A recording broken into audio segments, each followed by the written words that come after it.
Abang makan minyak ikan dengan aloe vera tu berapa lama? Dekat hampir sebulan lah. Dekat hampir sebulan. Baru lepas kesan ni. Mula-mula makan memang rasa macam biasa.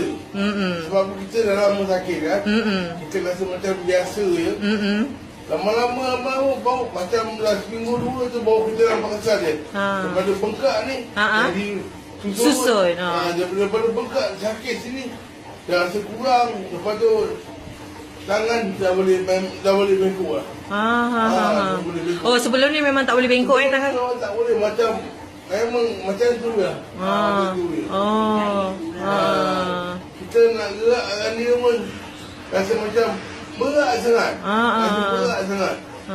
Tapi sejak ada cuba ni buat ni, alhamdulillah kita boleh lah bergerak ni. Tangan pun dah boleh rapat macam ni. Berjalan macam mana? Boleh? Jalan memang rasa gagah sikit lah. Walaupun tak sempurna jalan macam orang biasa, tapi boleh lah. Nampaklah perubahan dia. Anak tolak pun boleh kontrol lagi. Dia tak ada tebu jatuh. Kita mana lepas duduk kursi ni, kita boleh bangun. Kita boleh bangun macam biasa. Yang paling ketara ni tangan lah. Tangan ni. Memang rasa macam menanjukkan lah, rasa macam magic sikit lah.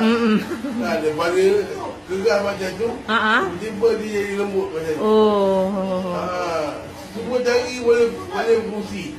Sebelum ni jari tu memang tak boleh bergerak ya? Tak boleh berfungsi. Terus macam ni, kita hati pun risau je. Yelah. Risau je. Terus sekarang nak alhamdulillah, dah boleh lah. Dah boleh.